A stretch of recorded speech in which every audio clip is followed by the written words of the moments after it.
السلام علیکم ورحمۃ اللہ وبرکاتہ. الحمد للہ وحدہ والصلاة والسلام علی من لا نبی بعدہ اما بعد فاعوذ باللہ من الشیطان الرجیم بسم اللہ الرحمن الرحیم. ولما بلغ اشدہ واستوى آتیناہ حکما وعلما وكذلك نجزي المحسنين إلى آخر الآية. صدق الله العلي العظيم وصدق رسوله النبي الكريم ونحن على ذلك من الشاهدين والشاكرين. اللهم ألهمنا رشدنا وأعذنا من شرور أنفسنا. اللهم وفقنا لما تحب وترضى من القول والفعل والنية. رب اشرح لي صدري ويسر لي امري واحلل عقدة من لساني يفقهوا قولي. آمین یا رب العالمین. محترم حضرات، معزز سامعین، محترم خواتین، میری ماں اور بہنوں، ملی بھائیوں، پیارے بچوں، سورہ قصص 20واں پارہ آیت نمبر 13 تک بات ہو چکی ہے. گویا سورہ قصص کا پہلا رکوع گزشتہ درس میں آپ سن چکے. یہاں سے اب دوسرا رکوع شروع ہوتا ہے. تذکرہ یہ چل رہا تھا کہ اللہ رب العزت نے حضرت موسیٰ علیہ السلام کو ان کی ماں کے پاس واپس بھیج دیا، اور حضرت موسیٰ علیہ السلام کبھی اپنی ماں کے پاس سے محل جاتے اور کبھی محل سے ماں کے پاس آتے. اسی طرح آہستہ آہستہ شباب کا وقت آیا. درمیان میں کھیل کود کا وقت ہوتا ہے، اس کا تذکرہ نہیں کیا گیا کیونکہ یہ بات خود ہی سمجھ میں آ جاتی ہے. یہاں سے اللہ کا ارشاد ہے وَلَمَّا بَلَغَ أَشُدَّهُ، اور جب پہنچے، وَلَمَّا اور جب، بلغا پہنچے، أَشُدَّهُ اپنے شباب کو. اشد کہتے ہیں پختہ عمر کو، ہم اردو میں کہتے ہیں بھری جوانی. یہ عمر 33 سال کی ہے. یہ اشد کا ترجمہ ہے. جب بھری جوانی کو، شباب کو پہنچے، یعنی 33 سال کے ہو گئے. ابن عباس کے قول کے مطابق 33 سال کی عمر ہوئی. اس کے بعد لفظ ہے وَاسْتَوَى، اور شباب اپنے کامل عروج پر آ کر ٹھہر گیا. یہ ترجمہ کس کا ہے؟ وستوا کا ہے. انسان کے اندر بتدریج، آہستہ آہستہ شباب کی طرف جب آدمی بڑھتا ہے تو شباب کامل ہونے کے بعد اسی پر رک جاتا ہے اور پھر آہستہ آہستہ زوال شروع ہو جاتا ہے. جو 33 سال کی عمر ہے، جو 33 سال کی عمر ہے، یہ شباب کی ہے. اور 33 سال کے بعد 40 سال تک یہ اس پر ٹھہراؤ کی ہے. اور 40 سال کے بعد عمر انسان کی ڈھلنے لگتی ہے، یعنی قوا میں مضبوطی جو آنا تھا اب وہ آ چکی ہے. اب یہاں سے اضمحلال اور دھیرے دھیرے کمزوری شروع ہو جاتی ہے. تو اللہ تعالیٰ نے یہاں پر دونوں لفظ سے استعمال کیا کہ جب شباب کو پہنچ گئے اور عمر میں پختگی آئی، ٹھہراؤ آیا، تو ہم نے آپ کو عطا فرمایا.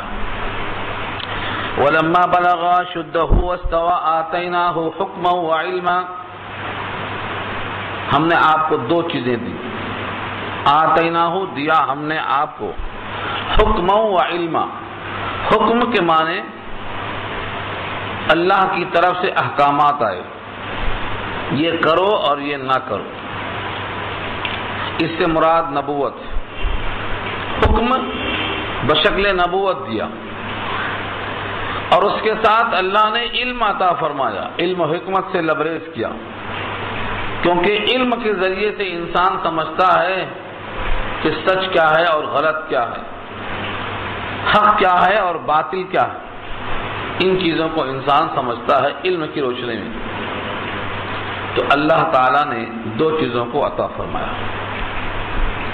علم اور حکمت، یعنی نبوت بھی دیا اور علم سے ہمکنار کیا۔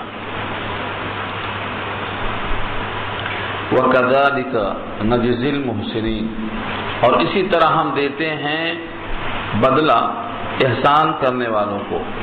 محسنین جمع ہے محسن کی، یہ لفظ قرآن کریم میں 100 دفعہ آ چکا ہے، کثرت کے ساتھ آ چکا ہے۔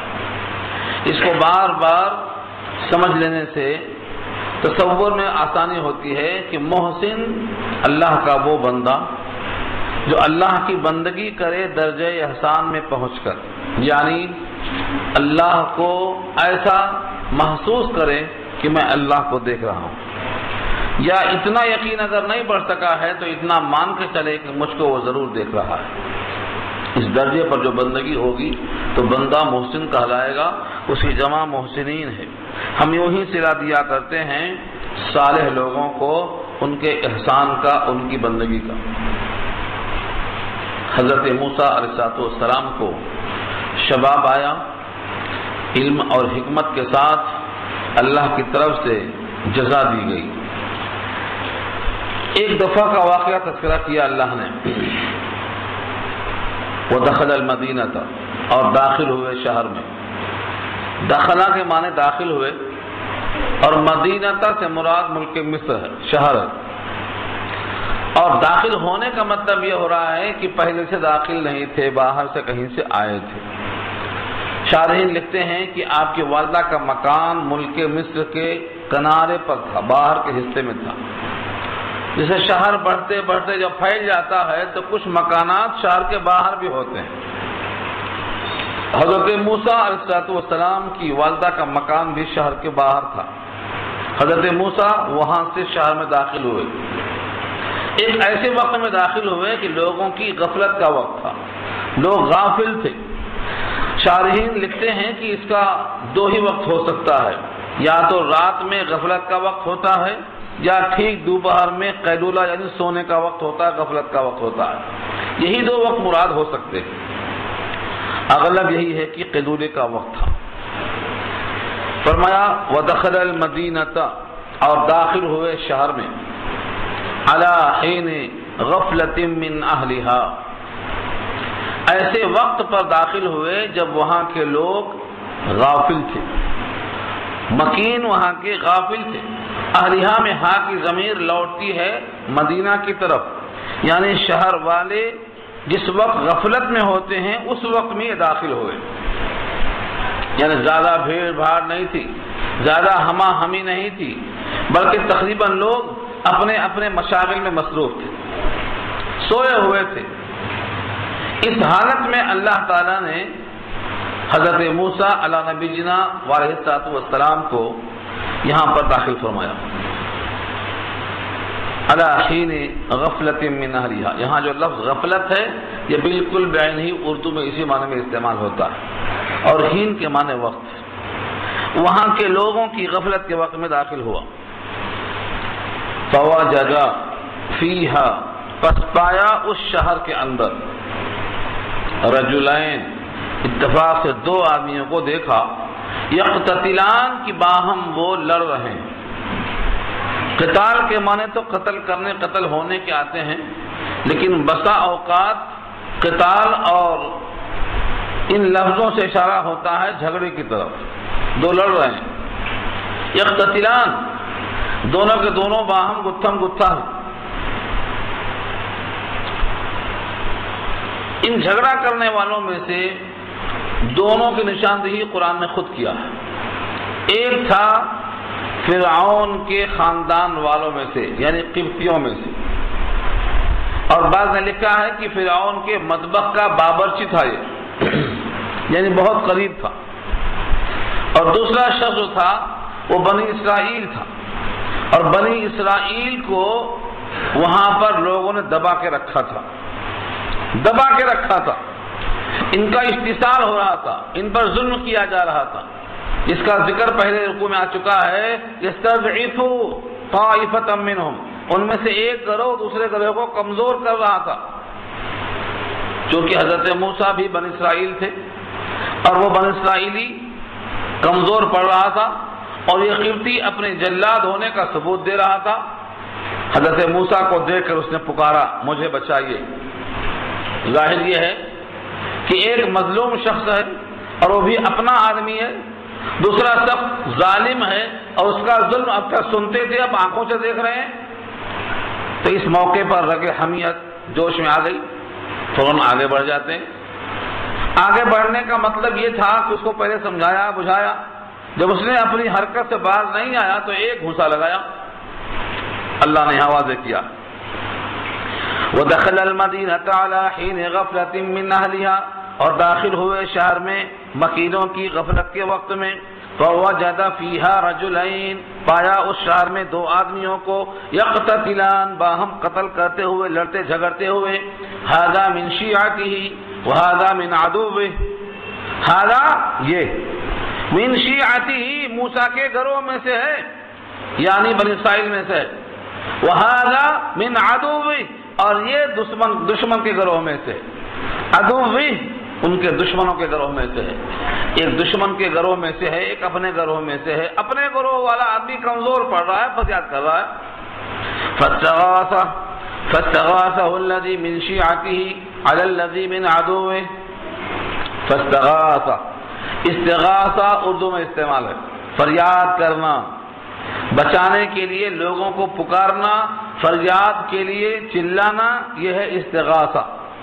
جب کوئی مقدمہ دائر کرتا ہے مظلوم بن کر تو اس کو بھی استغاثہ ہی کہا جاتا ہے، ہمارے اردو میں استعمال ہو رہا۔ فاستغاثہ، تو اس مظلوم نے حضرت موسیٰ کو مدد کے لیے پکارا، یہ ہے فاستغاثہ کا ترجمہ۔ الذی من شیعتہ، جو کہ تھا موسیٰ علیہ السلام کے گروہ میں سے، علی الذی من عدوہ، یہ علی جو آتا ہے یہ مخالفت کے لیے آتا ہے، اس کے اوپر پکارا یعنی اس کے خلاف مدد چاہا، الذی من عدوہ، جو ان کے دشمنوں میں سے تھا، یعنی فرعونیوں میں سے تھا، قبطیوں میں سے تھا۔ فوقظہ موسیٰ، فوقظہ موسیٰ، وقظہ کے معنی آتے ہیں مٹھے کو بند کر کے مارنا، پنچ مارنا۔ اگر انگلیاں کھلی ہوئی ہیں تو تھپڑ ہے، وہ اس کو وقظہ نہیں کہیں گے، مٹھا بند ہے تو اس کو وقظہ کہیں گے۔ فوقظہ موسیٰ، فاقتو کے معنی ہے، فوقظہ موسیٰ، موسیٰ نے اس کو ایک گھونسا مارا، فقضا علیہ، فقضا علیہ، اس پر فیصلہ ہو گیا۔ قضا علی کے معنی اس کے خلاف فیصلہ ہو گیا، مطلب اس کی موت آ گئی۔ شاعرین لکھتے ہیں گھوسا مارنے کے بعد اس کو پانی پینے کا موقع نہیں ملا، ختم ہو گیا۔ عام طور سے گھوسا مارنا اس ارادے سے نہیں ہوتا ہے کہ وہ مر جائے گا، مار ڈالنے کے واسطے گھوسا نہیں مارتا کوئی، لیکن نوجوان ہے، شباب ہے، اور اللہ تعالی کی طرف سے انبیاء کی قوت کچھ زیادہ ہی ہوتی ہے، ہر نبی کی قوت، اس لیے اس مکے کی وہ تاب نہیں لا سکا، مکے کی تاب نہیں لا سکا۔ انبیاء کی مار بڑی سخت ہوتی ہے، اور اس پر میں واقعہ سنائے تو بات نکل جائے گی، لیکن ایک واقعہ آپ نبی صلی اللہ علیہ وسلم کا بھی یاد رکھ لینا۔ نبی صلی اللہ علیہ وسلم نے ایک کافر کو ایک نیزہ پھینک کے مارا تھا، کبھی نہیں مارنے والے۔ اس نے کہا تھا کہ میں نے گھوڑا پال رکھا ہے، اس پر بیٹھ کے تجھ کو ماروں گا۔ نبی صلی اللہ علیہ وسلم سے جب ملتا مکے میں دھمکی دیتا، اتفاق سے کارزار میں آ گیا، میدان میں آ گیا، گھوڑے پر سوار آ رہا ہے، نبی کی طرف للکارتے ہوئے، آپ کے ہاتھ میں کچھ بھی نہیں تھا، آپ نے اپنے ساتھی قریبی جو بھی تھا اس سے ہاتھ میں سے لیا اور ایک نیزہ پھینکا، اور نیزہ بھی گردن کے قریب ایک ہلکی سی خراش آئی، بہت تیز نہیں، ہلکی سی خراش آئی، ایسا چیختے ہوئے بھاگا ہے جیسے کوئی گدھا چلا رہا ہو۔ پورے قریش نے کہا کہ تو بہادر ہے، قریش کا نوجوان ہے، شاہ سوار ہے، گھوڑے پہ بیٹھا ہوا ہے، اتنی سی خراش آئی ہے، اتنا پکار رہا ہے جنگ کے میدان میں۔ اس نے کہا جانتے ہو کس نے مارا ہے؟ یہ محمد کی مار ہے صلی اللہ علیہ وسلم۔ ایک جملے میں اسے بتا دیا کہ یہ عام لوگوں کے ہاتھوں کی مار نہیں ہے تو یہ خراش، لیکن کن کے ہاتھوں کی مار ہے؟ اگر یہ مار کا حصہ پوروں کو پہنچا دیا جائے تو پورے ختم ہو جائیں گے، بچے گا کوئی نہیں۔ تو انبیاء کی مار تنبیہ کے لیے کوئی معمولی چیز نہیں ہے۔ اولاً تو انبیاء کسی کو بے تکا، بے موقع، بے جا مارتے ہی نہیں، لیکن جب ہاتھ اٹھتا ہے تو اس ہاتھ کی پوری تاثیر ظاہر ہوتی ہے۔ میں نے ایک نمونہ سنایا ہے آپ کو، آپ سیرت النبی کو پڑھیے، بہت نمونے ملیں گے آپ کو۔ فَوَكَذَهُ مُوسَى فَقَضَى عَلَيْهِ، حضرت موسیٰ نے ایک مکہ مارا اور فیصلہ خلاف ہو گیا اس کے، فَقَضَى عَلَيْهِ، مر گیا۔ حضرت موسیٰ علیہ السلام کو توقع نہ تھی کہ مر جائے گا یہ، اچانک دیکھا تو ایک آدمی سامنے مرا پڑا ہوا ہے، ہاتھوں سے قتل ہو گیا۔ اور پہلے سے یہاں دو گروہوں میں چنگاری چل رہی تھی، ایک تو اس کے خواب میں، دوسرے نجومیوں کے پیشین گوئی میں کہ ایک بچہ پیدا ہونے والا ہے بنی اسرائیل کا اور تمہیں ختم کر دے گا۔ یہ بچہ وہی ہے کیا؟ شبہ تو پیدا ہو ہی چکا تھا۔ پھر یہ دونوں کی لڑائی اسی بنیاد پر بھی ہو رہی تھی کہ ایک گروہ دوسرے کو کمزور کر رہا تھا۔ ادھر قتل ہو گیا، اب اندیشہ یہ ہوا کہ قتل کا جب اظہار ہوگا تو وہ دونوں فرقوں میں پھر گھمسان کی رنگ شروع ہو جائے گی۔ یہ فکر مند ہو گئے، کہا ھذا من عمل الشیطان، قال ھذا من عمل الشیطان۔ حضرت موسیٰ نے کہا یہ تو شیطانی کام ہو گیا۔ آپ اس پر کلام سنیں تو بہت طویل بحث ہے، کئی وجہوں سے سوال کیا ہے شارحین نے کہ انبیاء کرام کے ہاتھوں سے شیطانی کام نہیں ہو سکتا، لیکن یہاں تو ہے ھذا من عمل الشیطان، یہ شیطانی کام ہو گیا۔ انبیاء تو معصوم ہوتے ہیں، اور یہاں نبوت کا ذکر آ چکا ہے، نبوت مل چکی ہے، اور اگر نبوت کا ابھی اعلان نہیں بھی ہوا ہے تو نبی نبوت کے اعلان سے پہلے بھی معصوم ہوتا ہے۔ پھر کیسے کہا کہ شیطانی کام ہو گیا؟ یہ فرمایا کہ انبیاء کرام اپنی فطرت کے مطابق ہلکی سی لغزش ہو جائے، ادنا سا اجتہادی کوتاہی ہو جائے اور وہ سبب بن جائے کسی بڑے ہنگامے کا، تو اس کو بھی عمل شیطان ہی قرار دیتے ہیں اور اللہ سے فوراً توبہ استغفار کرتے ہیں۔ سید الانبیاء معصوم ہونے کے باوجود دن میں 70 بار استغفار کرتے تھے، ہم تو نہیں کر پا رہے ہیں۔ 70 مرتبہ اللہ سے استغفار کرتے تھے، اور ہم جب استغفار کرنے کے لیے تلقین کرتے ہیں تو لوگ کہتے ہیں کیا دن بھر جبتے ہی بیٹھیں، کیا دن بھر یہی بیٹھ کے پڑھیں؟ اصل میں اپنے گناہوں کے مواخذے کا احساس نہیں ہے۔ حضرت موسیٰ علیہ السلام کو احساس ہوا کہ اس عمل کی پاداش میں اب فساد بھڑک اٹھے گا، اور یہ کام شیطان فساد کو بھڑکانے میں آگے بڑھے گا، اسی واسطے شیطانی کام اسے کہہ دیا، حالانکہ آپ کا ارادہ نہیں تھا۔ اور ارادے کے بغیر جو قتل ہوتا ہے یہ قتل خطا ہوتا ہے، قتل عمد نہیں ہوتا ہے، نہ اس میں قصاص ہوتا ہے اور نہ اس کو جزا اور سزا کے اعتبار سے شمار کیا جاتا ہے۔ لیکن لکھا ہے شارحین نے کہ یہ تو جنگی میدان نہیں تھا، ایک شہر تھا جہاں لوگ مل کے رہتے سہتے ہیں، اور جہاں پر لوگ مل جل کے رہتے ہوں وہاں پر ہر ایک آدمی ایک دوسرے سے مامون اور محفوظ رہتا ہے، اور یہ خیال کرتا ہے کہ ہم ان سے محفوظ ہیں، وہ ہم سے محفوظ ہیں۔ ایک معاملہ گویا معاہدے کی شکل میں ہوتا ہے، ایک تو معاہدہ ہوتا ہے رائٹنگ میں، اور ایک معاہدہ ہوتا ہے عملی طور پر رہنے سہنے میں۔ اور جب آپس میں معاہدہ ہوتا ہے، ہر رہنے والا چاہے وہ کسی بھی مذہب کا ماننے والا ہو، ان کا باہم ایک عملی معاہدہ ہوتا ہے کہ تم ہم سے مامون ہو اور تم سے ہم مامون ہیں۔ یہاں کسی کا مال لوٹنا جائز نہیں، کسی کو مارنا جائز نہیں، یہ تو جرم ہی جرم ہے۔ اسی واسطے اگرچہ حربی تھا، کافر تھا، ظالم تھا، لیکن چونکہ تھا ہم وطن اور ہم شہر، اسی واسطے اس کو قتل کرنا درست نہیں تھا۔ ارادے کے بغیر بھی ہو گیا لیکن سبب بن سکتا ہے یہ فساد کے بھڑکانے کا، اس واسطے کہا دیا ھذا من عمل الشیطان، شیطانی کام ہو گیا۔ اللہ تعالیٰ سے اس پر خوب روئے، توبہ کیا، اور یہ احساس آخر تک رہا۔ اس کو میں انشاءاللہ موقع ملا تو رکوع ختم ہونے کے بعد بتاؤں گا کہ یہ احساس آخر تک کیسے رہا، یہاں نہیں، رکوع ختم ہوا تو انشاءاللہ واضح کرتا ہوں۔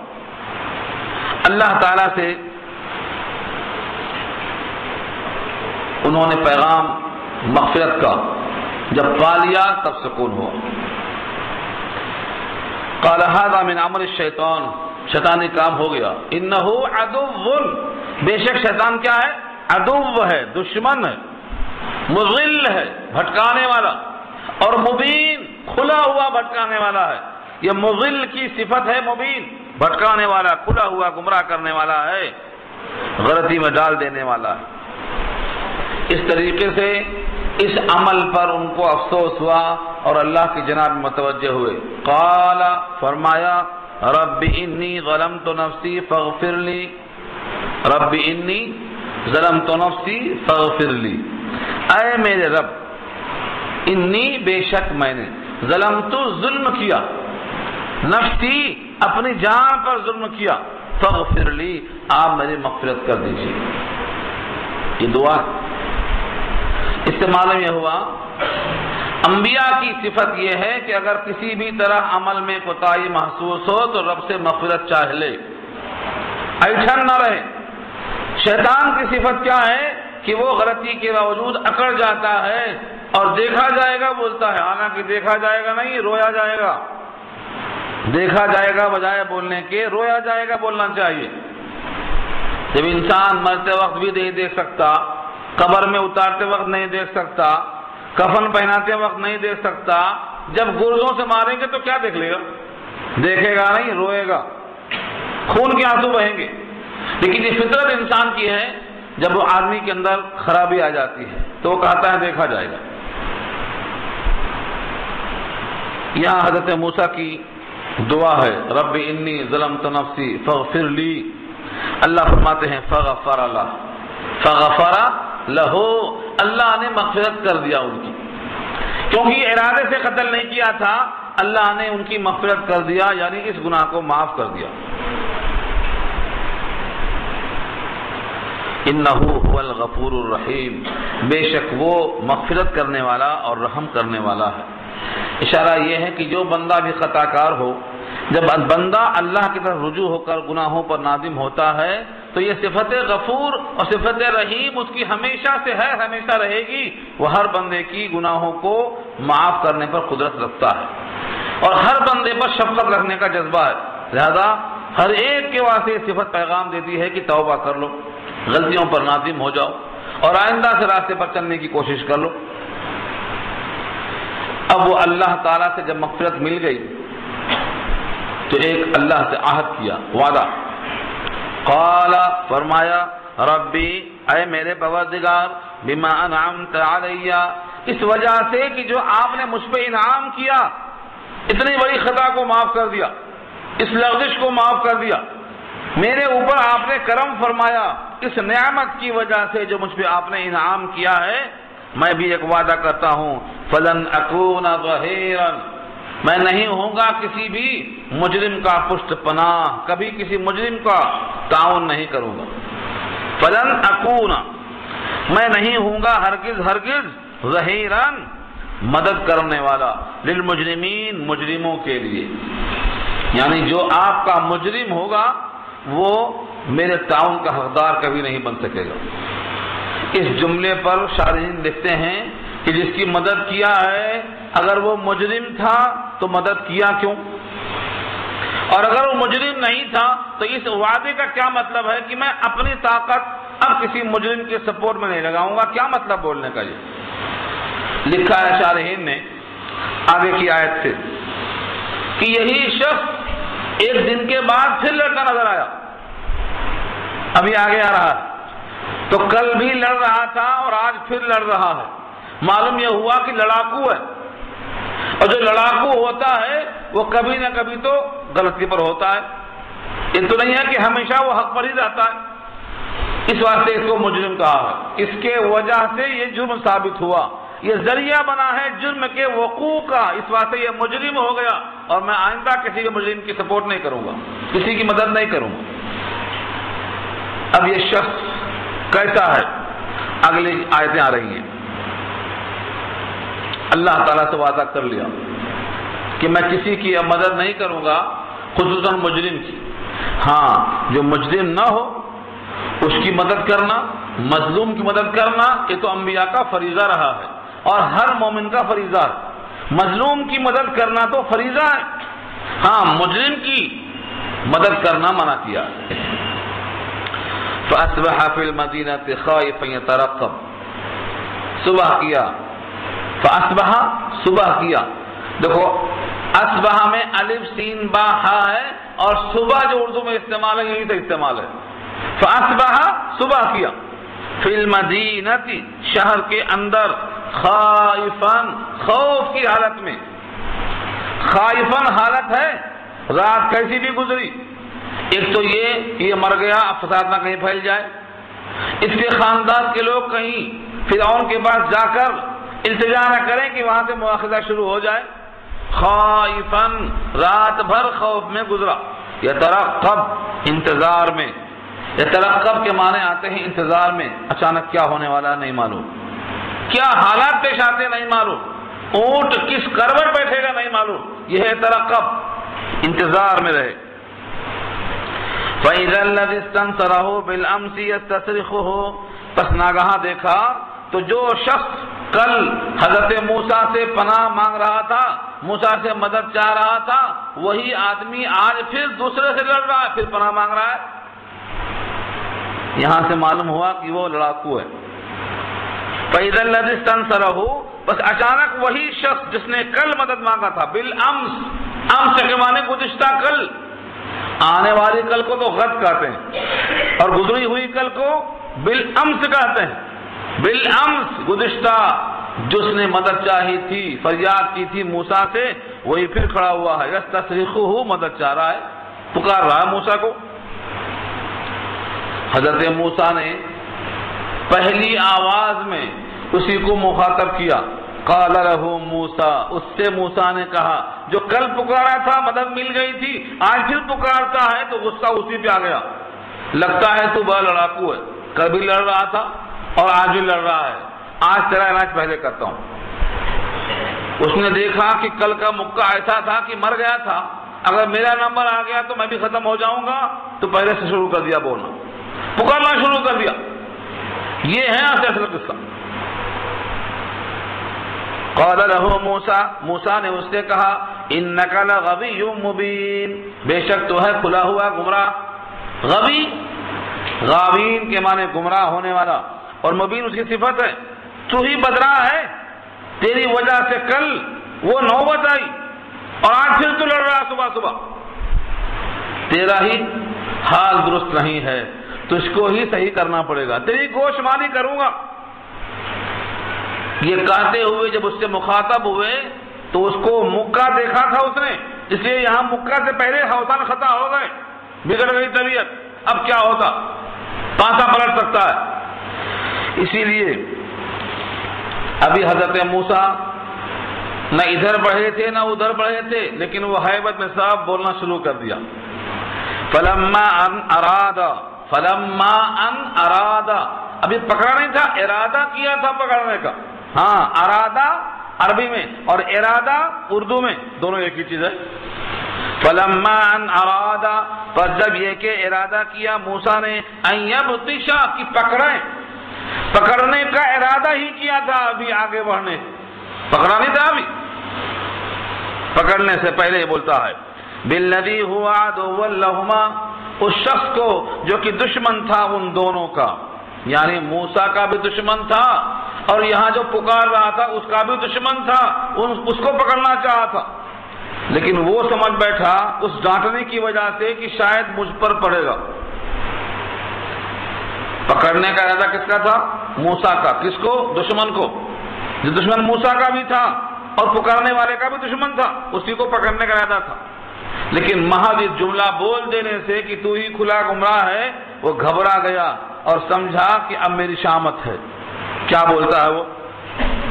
قال یا موسیٰ، کہا اے موسیٰ، اترید، کیا تم چاہتے ہو ان تقتلنی، کہ مجھ کو قتل کر دو، کما قتلت، جیسا کہ تم نے قتل کر دیا ہے، نفسن، ایک جان، بالامس، گزشتہ کل۔ پول کھول دیا اس نے، اسی کی خاطر تو مکہ مارا تھا، اور اس کے سوا کوئی گواہ بھی نہیں تھا، کیونکہ وہ تھا غفلت کا وقت، کوئی تھا ہی نہیں جاننے والا۔ اگر یہ ظاہر نہ کرتا تو ظاہر نہیں ہوتا، لیکن اس کے اس بول دینے سے جو لڑنے والا تھا ان دونوں کے درمیان سے نکل کے بھاگا کہ اب ان کے ہاتھ سے مکہ کھا کے مرنے کے بجائے اتنا کرنا زیادہ آسان ہے، چل پڑا۔ ان تريد الا ان تكون جبارا في الارض، نہیں چاہتے ہو تم مگر یہ کہ ہو جاؤ جبار۔ جبار جابر سے بنا ہے، مبالغہ ہے، جبر کرنے والا، دادا، سرکش، بہت زیادہ لوگوں پر تھپی مارنے والا۔ یہ کس نے الزام لگایا؟ اپنا ہی آدمی لگا رہا ہے الزام، جس کے لیے سب کچھ ہوا ہے، جس کی مدد کے لیے آگے بڑھے تھے، جس کی فریاد رفع کی تھی، وہی یہ بولنا چاہتا ہے کہ تم ہمیں قتل کرنا چاہتے ہو کل کی طرح، اور نہیں چاہتے ہو تم مگر اپنا زور دکھانا چاہتے ہو زمین میں کہ بڑے زور آور ہوں میں۔ وما تريد ان تكون من المصلحين، اور نہیں چاہتے ہو تم یہ کہ ہو وہ صلح کرانے والے۔ ان دو لڑنے والوں میں صلح کرانے کے بجائے ایک کو مار کے ختم کر دیا، اب پھر دو لڑتے ہیں تو پھر مکہ مارنا شروع کر دیا۔ زور دکھانا چاہتے ہو، برتری دکھانا چاہتے ہو بجائے صلح کرنے کے۔ یہ کہتے ہوئے اس نے پوری بات ظاہر کر دی۔ ظاہر بات ہے کہ اگر قاتل کا تذکرہ ہو جائے اور پورا شہر مخالف ہو اور بادشاہ کی طرف سے وارنٹ جاری ہو اور انعام کا لالچ دیا گیا ہو تو یہ خبر آنن فانن پہنچ جاتی ہے۔ پہنچ گئی خبر، پہنچتے ہی وہاں سے پکڑنے کے لیے اور قتل کرنے کے لیے پولیس والے چل پڑے۔ لیکن پولیس والے چلتے کیسا ہیں؟ آپ کو معلوم ہے، سارا کام ہونے کے بعد ہی پہنچتے ہیں۔ یہاں بھی ویسے ہوا، کبھی بھی وہ ٹائم پہ نہیں آ سکتے۔ کب آئیں گے؟ سارا کام ہونے کے بعد آئیں گے۔ ابھی دربار میں مشورہ ہوا کہ پکڑ کے لاؤ، وارنٹ جاری ہوا، وہ لوگ آنے سے پہلے ایک ہمدرد، ایک صاحب ایمان، ایک موسیٰ کا چاہنے والا ایسے راستوں سے آ گیا جو راستہ صرف اسی کو معلوم تھا۔ ہاں، شارٹ کٹ میں نکل کے آ گیا۔ گاڑی والے گھنٹہ بھر لگا دیتے اور پیدل والے جلدی پہنچ جاتے۔ آ کے اطلاع کر دیا۔ کیا اطلاع کر دیا؟ دیکھو یہاں سے، وَجَاءَ رَجُلٌ مِّنْ أَقْصَى الْمَدِينَةِ يَسْعَىٰ، آیا ایک آدمی، جاء رجل، آیا ایک آدمی، من اقصى المدینہ، مدینہ کے معنی شہر اور اقصی کے معنی دوری کے آتے ہیں۔ اقصی کے معنی دوری کے آتے ہیں، چونکہ یہاں سے وہ آدمی آیا ہے وہ شہر کا کنارہ تھا، اور کنارے سے جو آدمی آتا ہے بمقابلہ بیچ والے کے وہ دور سے آتا ہے، اس واسطے اقصی کہا، بمعنی ابعد، بہت دور سے آیا۔ وجاء رجل من اقصى المدینة يسعى، آیا ایک آدمی شہر کے اگلے کنارے سے دوڑتا ہوا، یسعى، دوڑتے ہوئے آیا۔ یہ دوڑنے کی ضرورت کیا تھی؟ یہی فکر تھی کہ ہم پیدل ہیں، وہ لوگ سواری سے ہیں، ہم سے پہلے پہنچ گئے تو معاملہ بگڑ جائے گا، ہم کو پہلے پہنچنا ہے۔ یہ ہے عزم، یہ ہے فکر، یہ ہے حوصلہ، اور یہ ہے اپنائیت۔ جب آدمی گروپ میں ہوتا ہے تو اس طرح محبت سے آدمی پیش آتا ہے۔ پہنچ گئے۔ قال یا موسیٰ، کہا اے موسیٰ، ان الملا، بے شک وزرا، ملا وزرا کے معنی میں آتا ہے، ملعون کے معنی سردار، ہم نشین، وزرا، ارکان سلطنت، یہ سب ترجمہ کس کا ہے؟ ملا کا۔ یأتمرون بک، مشورہ کرتے ہیں تیرے ساتھ، یأتمرون بک، تیرے ساتھ مشورہ کرتے ہیں۔ کس کا مشورہ کرتے ہیں؟ تجھے قتل کر دینے کا، لیقتلوک، تاکہ تجھے قتل کر دیں، یعنی پلان بن چکا ہے، تمہارے قتل کرنے کا انتظام ہو چکا ہے، فخرج، لہذا نکلو یہاں سے۔ انی لکا، بے شک میں ہوں آپ کے لیے، من الناصحین، نصیحت کرنے والوں میں سے۔ کبھی کبھی چھوٹوں کی نصیحت بڑوں کو بھی کام میں آتی ہے. یہاں سے معلوم ہو رہا ہے. دیکھو موسیٰ جیسے پیغمبر ہیں اور ایک عام آدمی ہے لیکن ہمدردی کے ساتھ آیا ہے. اس کی نصیحت کیسا کام میں آ رہی ہے. اس واسطے حضور نے حکم فرمایا ہے الدین والنصیحہ. دین تو نام ہے نصیحت کا. نصیحت خیر خواہی کا. امام المسلمین کے لیے، عام مومنین کے لیے، ہر ایک فرد کے لیے خیر خواہی کا جذبہ. تو کبھی کبھی نصیحت چھوٹوں کی بڑوں کو بھی نفع دے دیتی ہے.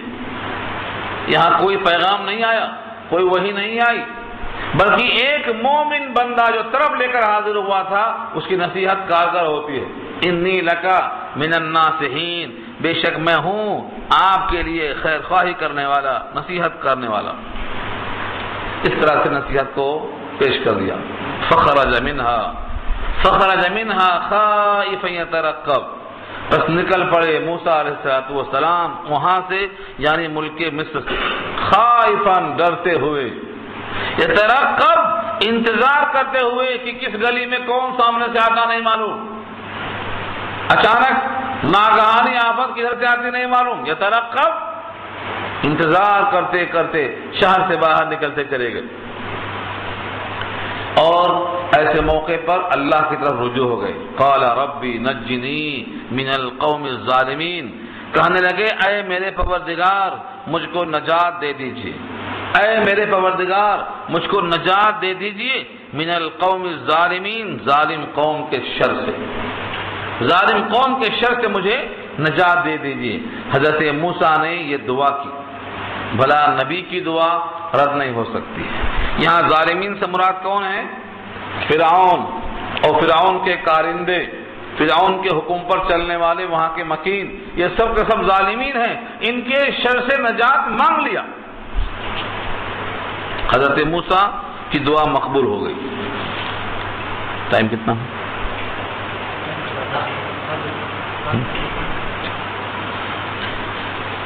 حضرت موسیٰ علیہ السلام کی دعا قبول ہو گئی. یہاں سے نکل پڑے. اب کہاں گئے، کدھر گئے؟ چلتے چلتے تقریباً 10 میل کی دوری پر، بعض نے اور بھی بتائی ہے تعداد، ایک شہر آیا جس کا نام مدین ہے. مدین پہنچے. یہاں سے نکل پڑے اور نکلتے نکلتے کہاں پہنچے؟ مدین کی حدود میں پہنچ گئے. ملک مصر کی جو حدود تھی وہاں سے باہر آ چکے تھے. وَلَمَّا تَوَجَّهَ تِلْقَاءَ مَدْيَنَ، اور جب پہنچ گئے، جب متوجہ ہوئے تلقاء مدین، مدین کے سامنے، مدین کے قریب پہنچ گئے. اللہ تعالیٰ سے تو امید تھی ہی، دعا کر کے نکلے تھے. قَالَ عَسَىٰ رَبِّي، فرمایا کہ مجھے امید ہے کہ میرا پروردگار ان یہدینی، مجھ کو ہدایت دیں گے، رہنمائی کریں گے، سواء السبیل، صراط مستقیم کی، سیدھے راستے کی. میں کہاں جاؤں اور کیا کروں اور کیا نہ کروں، مجھے اللہ کی طرف سے پوری امید ہے. ان یہدینی سواء السبیل، کہ مجھ کو اللہ ہدایت دیں گے، سیدھے راستے پر چلائیں گے. چنانچہ ایسا ہی ہوا. راستے میں ایک مقام پر پہنچے، پن گھٹ آیا پانی کا. پانی جہاں کنویں سے پانی نکالا جاتا ہے وہاں تھوڑا سا گڑھا بن جاتا ہے عام طور سے. پانی نکالتے نکالتے ہمیشہ پانی گراتے گراتے وہاں گڑھا ہو جاتا. تو وہ کیا ہے؟ مورد ہے، پن گھٹ ہے. جو کنواں کھول سکتا ہے وہ تو پانی نکالتا ہے، اور جو کنواں کھولنے پر قادر نہیں ہے وہ اسی پانی سے کام چلاتا ہے. یہ ہے مدین کا قرب. وَلَمَّا وَرَدَ مَاءَ مَدْيَنَ، اور جب وارد ہوئے ہیں مدین کے پانی پر، یعنی وہاں کثرت سے لوگ پانی لینے آتے تھے جاتے تھے. پن گھر پہ پہنچے مدین کے. وَجَدَ عَلَيْهِ أُمَّةً مِّنَ النَّاسِ، پایا وہاں پر ایک گروہ کو لوگوں میں سے، ایک جماعت تھی، بھیڑ لگی تھی. بلا پانی کی ضرورت کس کو نہیں ہے؟ أُمَّةً مِّنَ النَّاسِ، لوگوں میں سے ایک جماعت وہاں پر موجود تھی. یسقون، پانی پی رہے تھے لوگ، پانی پی رہے تھے، پانی پلا رہے تھے، پانی میں لگے ہوئے تھے. وَوَجَدَ مِن دُونِهِمُ امْرَأَتَيْنِ، اور پایا ان دونوں کے علاوہ، ان دونوں کے قریب میں. دون کے معنی علاوہ کے آتے ہیں، دون کے معنی پیچھے کے آتے ہیں، دون کے معنی علاوہ کیا آتے ہیں، یعنی اس بھیڑ کے علاوہ انہوں نے 2 عورتوں کو پایا، امرأتین، 2 عورتوں کو پایا ہے، تذودان، یہ دونوں کیا کر رہی ہیں؟ اپنے اپنے بکریوں کو روک کے کھڑی ہیں، دونوں کے دونوں روک کے کھڑی ہیں، مجمع میں گھس نہیں سکتی، عورت ہیں، اور مجمع میں گھسنے کے بغیر کھڑا رہنا پڑتا، کوئی شکل تو ہے نہیں، کیونکہ پانی کے بغیر جا نہیں سکتی، پانی کے انتظار میں اپنے بکریوں کو روک کر کھڑی ہوئی ہیں۔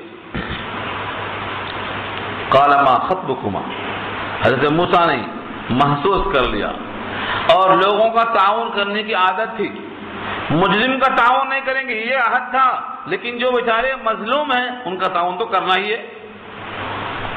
قال ما خطبكما، تم دونوں کا ارادہ کیا ہے، تم دونوں کا مقصد کیا ہے، یہاں کیوں کھڑی ہو، کیا حاجت پیش آئی؟ قالتا لا نسقی، وہ دونوں بچیاں کہتی ہیں لا نسقی، ہم پانی پلانے پر قادر نہیں ہیں، ہم پانی نہیں پلا سکتے، حتی یہاں تک کہ یصدر الرعاء، جب تک یہ چرواہے پانی پلا کر چلے نہ جائیں تب تک ہم پانی نہیں پلا سکتے، اس میں ہم گھس نہیں سکتے، پانی نکال نہیں سکتے، حتی یہاں تک کہ یصدر کے معنی چلے جائیں، الرعاء راعی کی جمع ہے چرواہے، جب چرواہے سب چلے جائیں گے، حتی یصدر الرعاء، یہاں پر لکھا ہے سکتہ، سکتہ کے معنی سانس نہ ٹوٹے لیکن آواز رک جائے، جیسے کوئی آدمی بات کرتا ہے، بات کرتے کرتے سانس توڑنا چاہتا ہے کہ ایک بات اور یاد آئی کہ اگر میں نہیں بولوں گا تو سوال کیا جائے گا، ایسی بات کو آدمی اسی سانس میں کہا جاتا ہے، صرف آواز رکتی ہے، سانس نہیں ٹوٹتی ہے، ایسے موقع پر سکتہ ہوتا ہے، 6 جگہ سکتہ آیا ہے، اس میں سے ایک جگہ یہ بھی ہے۔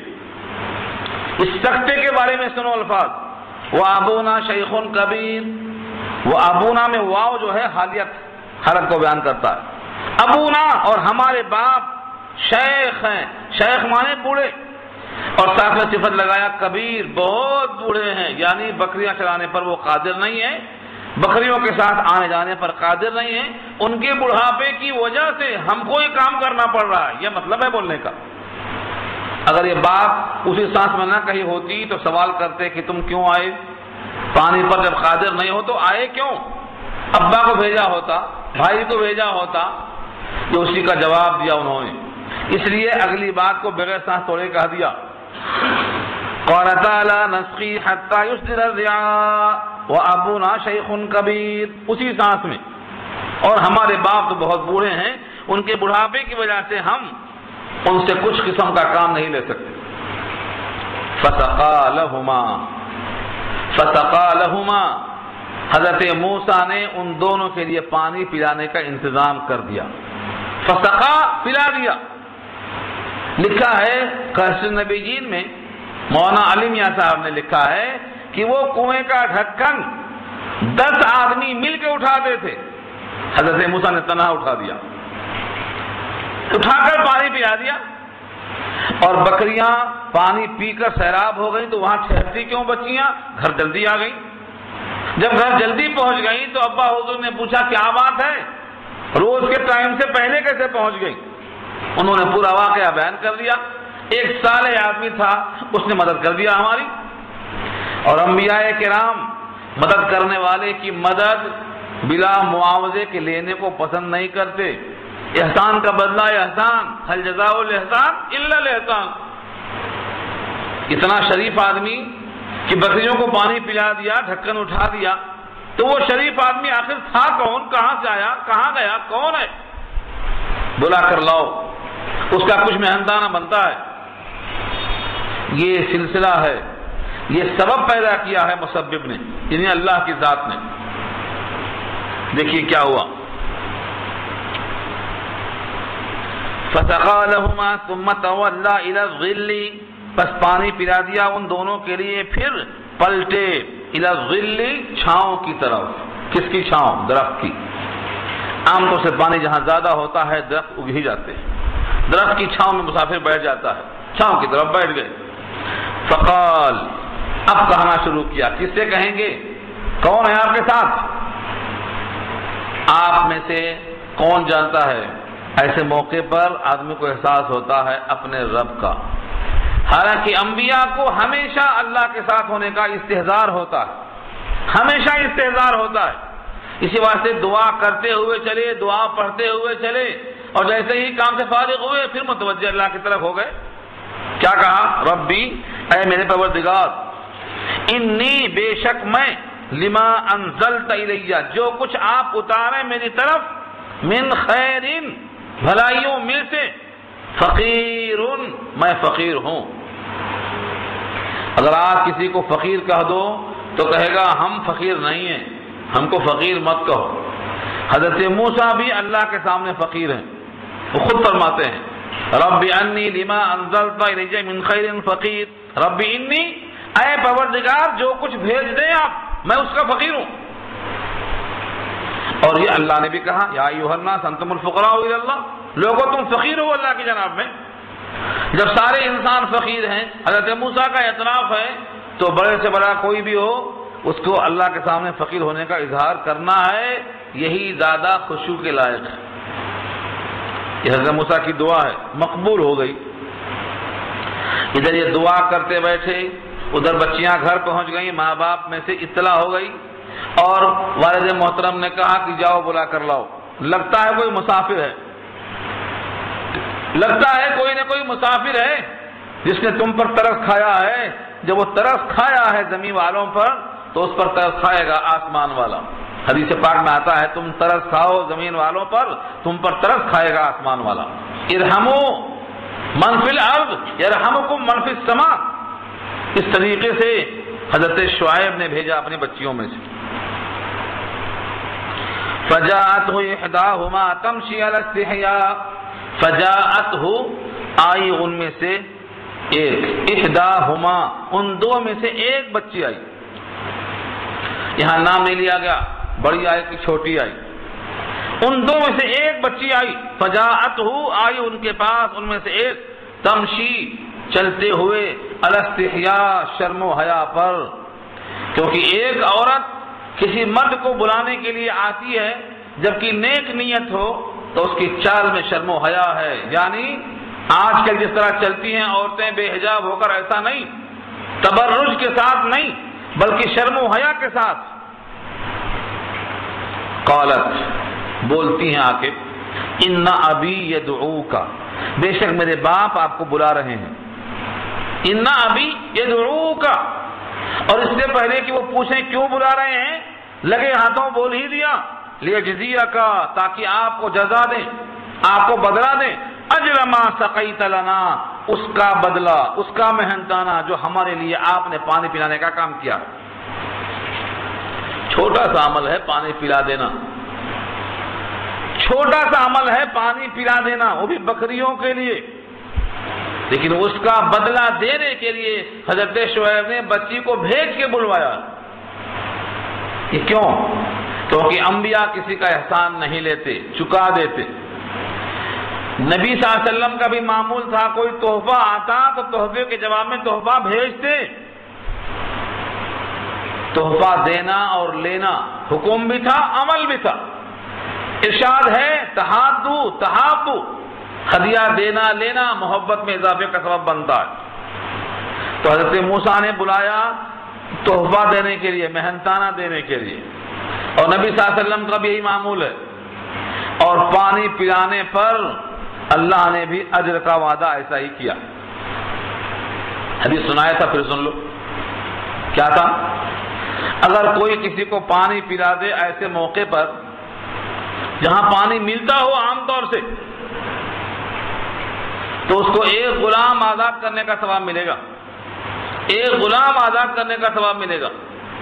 اور جہاں پانی نہ ملتا ہو ایسے موقع پانی پلا دیا ہے تو ایک مردہ کو زندہ کرنے کا ثواب ملے گا. الترغیب الترہیب کی روایت ہے. اب سوچئے، پانی پلا دیا بکریوں کو تو اس کے محنتانے کے واسطے بلا بھیجا ہے. جزیہ کا اجر ما سقیت لنا. فلما جاءہ، جب آئے، قرآن نے اتنا ہی کہا جب آئے، لیکن آئے کیسا؟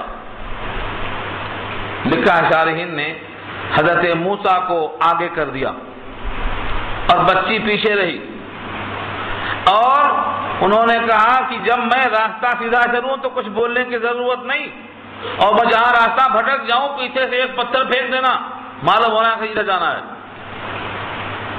آگے آگے نہیں چلتی، بچی پیچھے رہتی، مرد آگے چلتے۔ کیوں؟ کہ عورت کا سارا جسم چلتے ہوئے نگاہوں میں نہ آئے، کپڑوں کے باوجود ہواؤں سے کپڑا کبھی آگے پیچھے ہو سکتا ہے تو ان کی جسامت سمجھ میں نہ آئے، اور یہ کام آئے گی ابھی تھوڑی دیر میں، آخرت میں تو کام آئے گی ہی، دنیا میں ابھی کام میں آئے گی۔ نمونہ پیش کیا رب کریم نے، قرآن میں نقل کر کے ہمیشہ کے واسطے بتا دیا ہے۔ شرم و حیا پر وہ چلتی رہی، پیچھے پیچھے چلتے رہے، جب پہنچ گئے فلما جاءہ، حضرت موسیٰ حضرت شعیب کے پاس پہنچ گئے، وقص علیہ القصص، اور پورا واقعہ کہاں سنایا، وقص علیہ، قصہ ان پر پورا کا پورا بیان کر دیا جو آپ سن چکے ہیں۔ حضرت شعیب نے سن کر کہا قال لا تخف، ڈرو مت، نجوت من القوم الظالمین، ظالم قوم سے آپ کو نجات ہو گئی۔ ظالم قوم کا یہاں تک کوئی اثر نہیں ہے، یہ خطہ، یہ علاقہ اس کے زیر اثر نہیں ہے۔ قرآن کے الفاظ تو اتنے ہی ہیں، نجوت من القوم الظالمین، تم نجات پا گئے ظالم قوم سے۔ اس کا مطلب کیا ہوا کہ ان کی حدود یہاں پر نہیں ہے۔ قالت احداہما، اب ان میں سے ایک بچی بولتی ہے، یا ابتی، اے میرے پیارے باپ، ابو جان، ابتی، یا ابھی نہیں کہا، یا ابتی، اور یہ پیار میں کہا جاتا ہے۔ حضرت ابراہیم نے اپنے ابا کو یہی کہا تھا، یا ابتی، یا ابتی۔ سورہ مریم دیکھو، یا ابتی، مسلسل وہی جملہ۔ یہاں بھی بچی نے کہا، یا ابتی، اے میرے پیارے باپ، استاجرہ، اس کو اجرت پہ رکھ لو، استاجرہ، اجرت پہ ان کو رکھ لو، یعنی کام کرنے کے لائق ہیں یہ، ان کو رکھ لیا جائے۔ ان خیر من استاجرت القوی الامین، بے شک بہترین آدمی، بے شک بہترین شخص جس کو اجرت پر رکھا جائے، اس میں دو صفتیں ہیں، ایک القوی اور ایک الامین۔ کوئی نوکر رکھنا، کوئی مزدور رکھنا، کوئی ملازم رکھنا، کوئی کام کرنے والے کو رکھنا، تو دو صفتیں دیکھ لینا۔ یہ دو صفتیں کیا ہیں؟ القوی اور الامین، امانت دار ہے کیا اور قوت والا ہے کیا۔ بیٹی نے کہا میرے ابا جان، بہترین آدمی جسے کام پہ لگایا جائے وہ یہی ہوتا ہے کہ اس میں قوت بھی ہو، یعنی کام کرنے کا سلیقہ ہو، اور امین کا مطلب امانت دار ہو۔ اب یہاں سوال پیدا ہوتا ہے کہ اس بچی نے کیسے کہا کہ یہ امانت دار بھی ہیں، یہ قوت والے بھی ہیں، کیسے کہا؟ شارحین یہیں سے نقل کرتے ہیں، قوت تو دیکھا ڈھکن اٹھاتے ہوئے، اور امانت دیکھا پیچھے پیچھے چلتے ہوئے نہیں، آگے چڑھایا ان کو۔ امانت، آنکھوں کی جو امانت سمجھ سکتا ہے، جو اپنی آنکھوں کی نظروں میں خیانت کرنے کو برداشت نہیں کر سکتا ہے، وہ بھلا خیانت کیسے کر سکتا ہے؟ جبکہ آنکھوں کی خیانت ایسی ہے کہ سوائے اللہ کے دوسرا کوئی نہیں جانتا۔ آنکھوں کی خیانت، اللہ فرماتے ہیں یعلم خائنۃ الاعین وما تخفی الصدور، وہ آنکھوں خیانت جانتے ہیں، آنکھوں کی خیانت کو برداشت نہیں کیا، ان کو پیچھے کر کے خود آگے چلے۔ یہ امانت ہے اور قوت ہے ڈھکن کا اٹھا دینا۔ ان دونوں کو دیکھ کر سفارش کر دیا، دیکھو امانت دنیا میں کام آئی نہیں آئی، دنیا میں کام آئی امانت۔ حدیث پاک میں آتا ہے التاجر الصدوق الامین مع النبیین، سچا تاجر جو امانت دار تاجر ہے وہ نبیوں کے ساتھ قیامت میں ہوگا۔ تو دنیا میں امانت کام میں آتی اور آخرت میں انبیاء کے ساتھ صحبت ملتی، اب کیا جائے امانت دار کو۔ اور آج بھی بہترین تاجر وہی ہے جو امانت داری کو اختیار کرتا ہو۔ ہاں، جس میں ایمانداری آ گئی، تاجرانہ کام آگے نکل سکتا ہے وہ۔ جب قوم کو بھروسہ آ جائے گا وہی تاجر نکھر کے سامنے آتا ہے۔ حضرت شعیب نے پیشکش کر دی، اپنے بچی کی بات کو تسلیم کر لیا۔ ایک نبی کی سفارش ایک نبی سے ہو رہی ہے اور نبی نے دونوں ریزن یعنی قوت اور امانت کو محسوس کر لیا، پیشکش کر دیا۔ قال انی اريد ان انکحک احدی ابنتی ہاتین، کہا بے شک میں ارادہ کرتا ہوں کہ نکاح کر دوں تجھ سے اپنے دو بچیوں میں سے کسی ایک کا۔ احدی ابنتی، میری دو بیٹیوں میں سے ایک کا تجھ سے نکاح کر دوں۔ ہاتین، اس شرط پر، علی ان تاجرنی 8 حجج، اس شرط پر کہ تم 8 سال تک میرے پاس اجرت پر کام کرو، مہنگانا ملے گا، 1 دن 2 دن 3 دن نہیں، 8 سال۔ علی ان تأمرنی، علی ان تاجرنی 8 حجج، 8 حجج مانے سال، 8 سال تک تم کام کرو۔ کیا حکمت ہے، کیا مصلحت ہے، 8 سال یہاں رہ گئے تو وہ قصہ وہاں دفن ہو جائے گا، سب بھول جائیں گے، قصہ پالنا ہو جائے گا، اور 8 سال میں کچھ مقصد ہے وہ پورا ہو جائے گا، اور طویل صحبت میں دونوں کی قربت بڑھ جائے گی، دونوں کے رشتے نبھنے میں آسانی ہو جائے گی، ایک دوسرے کو اچھا پہچان سکیں گے۔ 8 سال کی شرط لگایا، اور آگے کہا فَإِنْ أَتْمَمْتَ عَشْرًا فَمِنْ عِنْدِكَ، اور اگر آپ پورا کر دیں 10 سال، اتممتا اتمام کریں، تکمیل کریں، 10 پورے 10 سال، فَمِنْ عِنْدِكَ، تو یہ آپ کی طرف سے احسان ہوگا۔ وَمَا أُرِيدُ أَنْ أَشُقَّ عَلَيْكَ، اور میں نہیں چاہتا ہوں کہ تم پر مشقت ڈالوں، ان اشق علیک، تم پر مشقت ڈالنا میرا ارادہ نہیں ہے، مشقت میں تم کو ڈالنا نہیں چاہتا ہوں۔ ستجدنی انشاءاللہ، ان قریب مجھ کو آپ پائیں گے انشاءاللہ۔ دیکھا آپ نے انشاءاللہ کی قوت، دیکھا آپ نے، یہ کون ہے بولنے والے؟ نبی ہیں، یہ نبی ہیں، حضرت شعیب ہیں، یہ کہتے ہیں ان قریب مجھ کو آپ پائیں گے اگر اللہ نے چاہا، من الصالحین، پاک باز میں سے، خوش معاملہ میں سے، یعنی میں گھڑی گھڑی تنگ نہیں کروں گا۔ اس سے معلوم یہ ہوا صحیح مالک وہ ہے جو نوکر کو گھڑی گھڑی تنگ نہ کرے، بار بار پریشان نہ کرے، خوش معاملگی۔ اس پر ایک واقعہ سنا دوں حدیث کی شکل میں۔ ایک صاحب کو دیکھا نبی صلی اللہ علیہ وسلم نے، غلام کو پیٹ رہے تھے، غلام کو پیٹ رہے تھے، غلام تڑپ رہا تھا، آقا گزر رہے تھے، صرف اتنا فرمایا کہ تو جتنا اس غلام پر قادر ہے اس سے زیادہ تجھ پر تیرا مالک قادر ہے، تو اس کا مالک ہے اور تیرا بھی ایک مالک ہے، تو جتنا اس پر مالک ہے اور قادر ہے تیرا خدا تجھ پر اس سے زیادہ مالک ہے۔